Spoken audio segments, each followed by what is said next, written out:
Ano ngayon? Happy Blessed Thursday.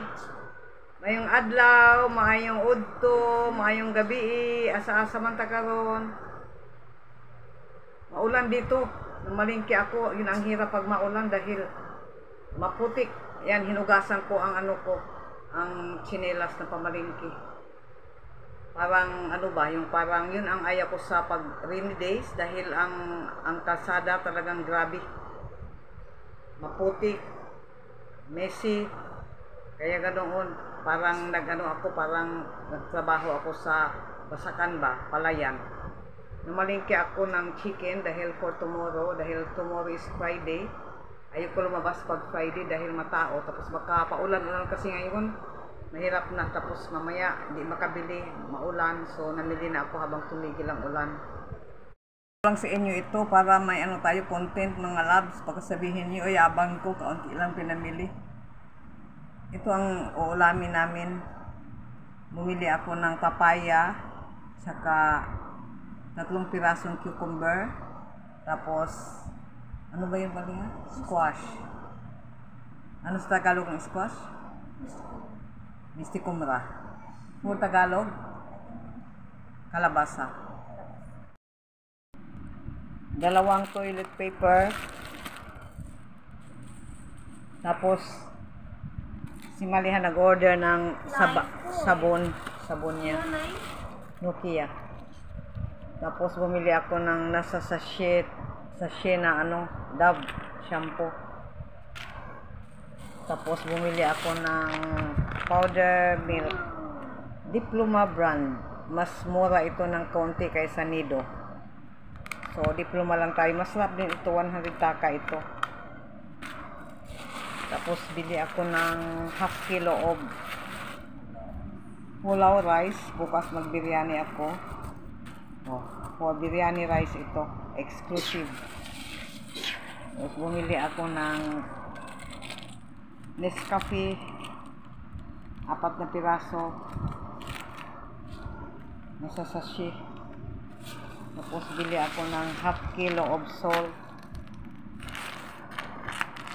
ACI Pure Salt, half kilo. Magastos ako sa ano. Tapos bili ako ng ano namin. Bili ako ng Rin soap, dishwashing soap. Dishwash, for the dishwashing.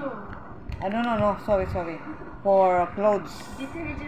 Detergent powder. Panglabas sa ano. Namali ako. Thank you, Maliha, for reminding. Ano yung mga sabon. Ano ito? 400 plus. Yun lang.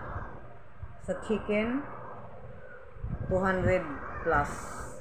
Tapos yung gulay. Tapos wala na kaming rice. This month, mga labs, kapos si ate ninyo. Kaya supposed to be bumibili ako ng 125 kilos of rice for our 2 months consume. Kaso grabe ang gipit ko talaga. So nangutang ako.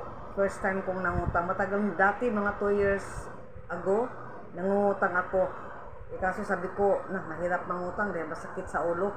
Kaya mabuti na yung cash paunti-unti. Pero this time talaga hindi ko kaya. Dahil kakaano lang namin kay Maliha. Malaki din ang nagastos ko kay Maliha sa pa-doktor niya. So, mag-ano lang muna ako. Nangutang ako ng rice. 5 kilos of rice. Medyo mura-mura ngayon ang bigas dito. 390. Oh, Maliha, you have to be mindful. We have utang. 390. Ayun, naiwan ko lang dahil hindi ko kaya yung 5 kilo. Dami pang akong abubot, hawak-hawak. Gusto ko sana mag-rickshaw, kaso pagbaba ko sa rickshaw, paano ko mahawak, kaliwat kanan ang ko kamay. So, mayroon doong bata na tindero, binigyan ko ng 20 taka. Alam naman niya ang bahay namin, sabi ko pakihatid ng 5 kilos of rice. Sabi nung may-ari ng tindahan, ihahatid na lang kamo auntie kasi at this time kasi daming customer. Sabi niya, pag kukunti ang customer, ipahatid ko. So, alhamdulillah, nakapamalingki. Ngayon, mag-breakfast na kami ni Maliha. Ay nako, ganito lang talaga ang ano natin. Maulan, mainit. Tapos araw-araw, ngayon 3 days na, every 10 o'clock AM, Mariha, nawala ang kuryente. Today nawala ang kuryente, hindi mo alam. I know, I saw but it's so cold na. Kasi si Maria parang kiti-kiti ito siya. Pag nawala ang kuryente, kawawa ni Bunso. Minsan kasi matandaan ang mama mo, Maliha. Kaya si Maliha, ano na niya, alert na siya. Pag nawala ang kuryente, alert na siya, babangon siya. Buksan ang mga windows para papasok ang fresh air. Kanina nakita ko siya, ano siya, tulog. 10 AM. 10 AM talaga nawawala ang ano kuryente. Minsan 2 hours. Alhamdulillah, today ano lang, kahapon. Today it was cold because it rained na. Too Oo. much rain. Then that's why I feel aram. No, what I mean, today only the Yes, I did. brown out. It takes only half an hour. Yeah. Kahapon 2 hours. 2 hours and 10 minutes it came the current. And then again 2 hours, no, 3 hours it came. Yeah, kahapon pa, kaya pag ano, nung naano na, nagkakurinti, ay naku, nagkadarapa na ako, alis, dala-dala ko na yung payong. Kasi mahirap na baka uulan, wala tayong bigas. So, sige mga loves, ano muna kami, breakfast, join for our breakfast. Yun lang na pamili ko, alhamdulillah. You're the night sky trying to make me see